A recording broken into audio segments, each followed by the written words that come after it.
Okay.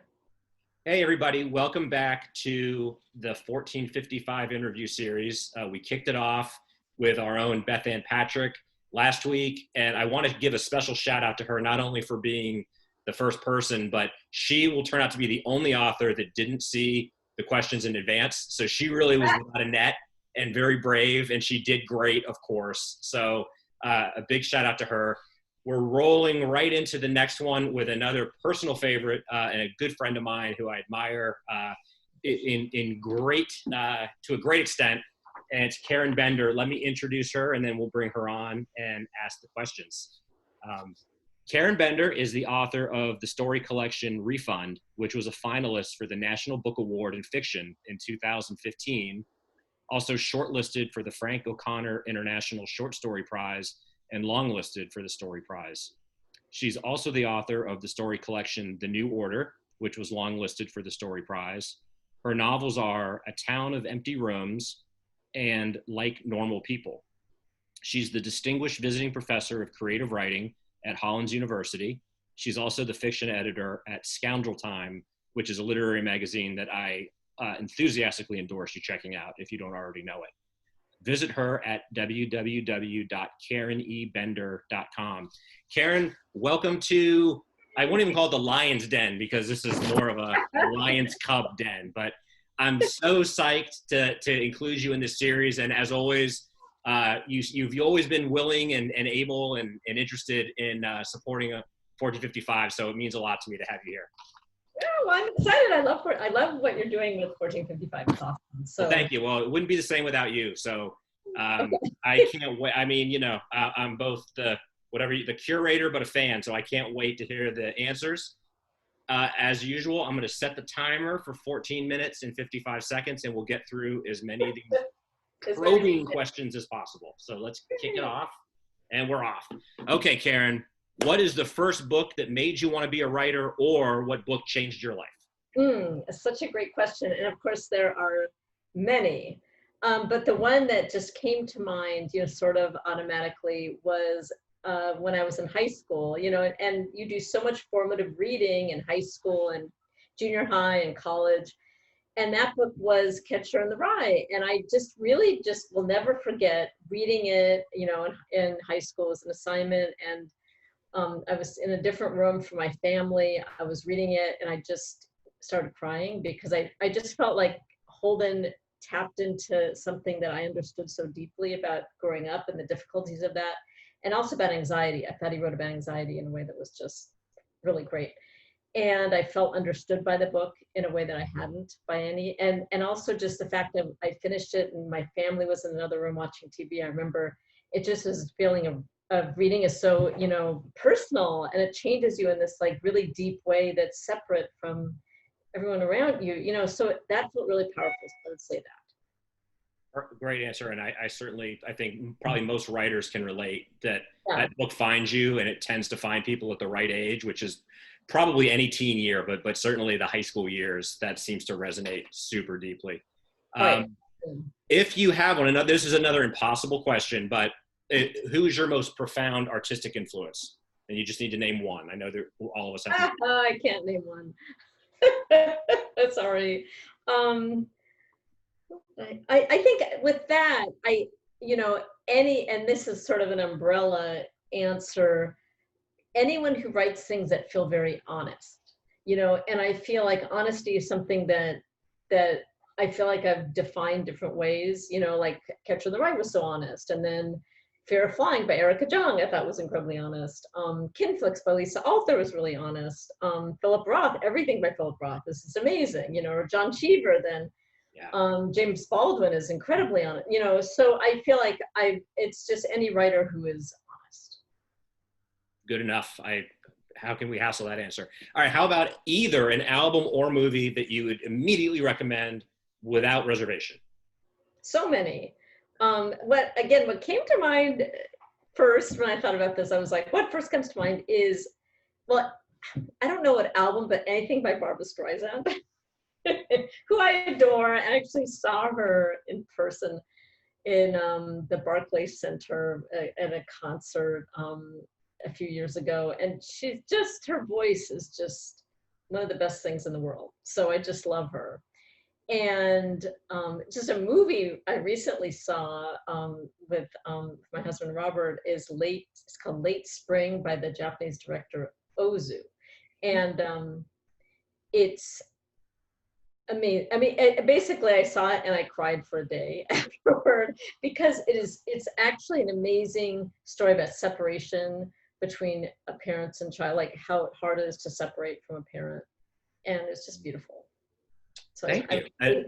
and I'm not familiar with that, so now I got homework. Great. Yeah. Oh, so good. Yay. All right. Best first or last line in any book ever. Okay, so I found three. I couldn't stop. So they're very different. One is, this is a story by Miranda July, Something That Needs Nothing, and it's, in an ideal world, we would have been orphans, which I love because it's so funny and it makes you want to read more. And like, why do they want to be orphans? The next one, God, can I read this? Is Flannery O'Connor, Everything That Rises Must Converge, which is a first line that contains everything in the story. Her doctor told Julian's mother that she must lose 20 pounds on account of her blood pressure. So on Wednesday nights, Julian had to take her downtown on the bus for reducing class at the Y. I mean, everything's in that sentence. Yep. It's so great. And then the last one, I mean, those are both short stories. Yep. And then this is a novel, but I just thought of this, and it's such a great first line. So it was the best of times, it was the worst of times. I have to take off my glasses. It was age of wisdom, it was age of foolishness, it was epoch of belief, it was epoch of incredulity. It was a season of light, it was a season of darkness, it was a spring of hope, it was a winter of despair. We had everything before us, we had nothing before us, we're all going direct to heaven, we're all going direct the other way. In short, the period was so far like the present period that some of its noisiest authorities insisted on its being received for good or for evil, in the superlative degree of comparison only. I mean, everything's in that sentence. It's everything. It's everything. I'm so jealous of that sentence. It's so great. The immortal Charles Dickens, for those of you that don't know, everyone knows that, right? But just in case. Okay, sure, yeah. Tale of Two Cities, Charles Dickens. That's our friend Charles Dickens. Thank you. Thank you for reading it too. I love it. Oh my God, it's so good. Yeah. All right, we can go high or low. Do you have a author that you would say is either the most underrated or overrated? Yeah, I was thinking about that. I mean, I won't say overrated in public, of course. But underrated, okay. I mean, these are writers that obviously have a lot of attention, but I think they should have more. As Carson McCullers, I think is just one of the great Southern writers, and I feel like she should be getting as much attention as Flannery O'Connor, you know, or some of these other, you know, Southern writers. Stanley Elkin is a great weird writer from the 60s. You know, he you know, you have the sort of Jewish writers who are so well known, Philip Roth and Saul Bellow, but Elkin wasn't known as much, and he's just really great and strange. Thank you. Great. Yeah. This is my self-indulgent question. Why have you not read Moby Dick? Or if you have, which classic do you regret not having yet read? I mean, there are many classics. Myself included, for sure. So I have not read Moby Dick, I will admit. And I do sometimes try, but why don't I continue? Because I guess I should continue. They have no excuse. Okay. I feel a little afraid, maybe. Okay. And listen, you know, those kind of questions, it's always kind of tongue in cheek, because the more I talk about books, the more ill-read I feel. It's the exact opposite of what it's the exact opposite of what one would think or expect. Like, we're all kind of high on ourselves. And like, God, the more people I talked to Beth Ann Patrick last week, and you know, of course, she's naming all these books. I'm like, yeah, haven't read that one. So I know, there are just so many. There's so many books, but I think, you know, you read as much as you can. That's right. Right. This is a great one for you, because I've read a lot of your stuff, but is there a single theme or issue that you feel your work tries to address? I don't know. Another simple question, right? I don't know. I don't know if I can figure that out. I mean, I think feeling like an outsider, feeling flawed, feeling um, like you want to belong in some way, or feeling, I think connection is a big thing in my work. How do people connect in different ways or not? And Maybe. I would just add, as a big fan of your writing, you convey, both as an author but through the words, a tremendous empathy. I think there's a tremendous Oh, empathy thank you. Oh, and, good. depth of observation and feeling in your work. So Thank you. thank you for being you. How about, do you have a writing routine? Do you believe in writing routines? I believe really in writing routines, but whatever one can do, and there's not one. And I think for me, it's varied over the years. One way I had a writing routine, before we had kids, is like combining with work. It's just like whenever you could fit it in around teaching or freelancing. Mornings are a time that I really I find are better, but then I'll write late at night if I have space and quiet. I mean, it's basically just having a quiet room, and time, and that's it. So then when we had kids, it was just like whenever there is a moment, so like you fling yourself at the computer Right. whenever you can. So I think a writing routine is kind of like, it's just like writing desperation whenever you can. And listen, I think, there, to a certain extent, I think it's fair to say that those that have a strict writing routine, there's a certain privilege there anyway. Oh yeah. Most Yeah. of us maybe would want to develop one and be religious about it if one had the luxury of Right. time. So, Right. It's about having time, and it's about having security, and it's about having money. All yeah, those things. Yeah. exactly. Yeah. What do you believe in writer's block? It's interesting word, believe. I feel like writer's block happens, or people have trouble writing when often they're writing something that they feel they should be writing, as opposed to what they want to write. So I think when you start feeling a lot of shoulds, and there's about 40 million shoulds that often people feel when they write, then it can be hard to write. So the more you just write to say something, or express something that you want to say, then I think it's writer's block can kind of go out of the picture more. So this next question, I say artistic or otherwise, but I think I really am emphasizing artistic. And I ask, talk about the most significant failure in your life. And just as a caveat, I put this in not to go dark or super personal, but really, I think a lot of people need to be disabused of the notion that, writers at whatever level, the typical rejection and failure is the default setting, and we rise above that, some more easily and better and consistently than others. But is there something along the way that kind of in a way helped motivate you or inspire you to? I mean, I think failure is an interesting word, because I feel like there's a judgment in failure, and it's actually about our culture as opposed to being a writer. Rejection is part of being a writer. Yeah. Are there times when I had to deal with a lot of rejection? Yes, my second novel was rejected like 25 times, The Town of Empty Rooms. It was, at one point I didn't think I'd publish it. But then the one thing that the sort of, wonderful thing about that, I mean, it was terrible. I get rejection. I would just like, cry it was terrible. It was terrible.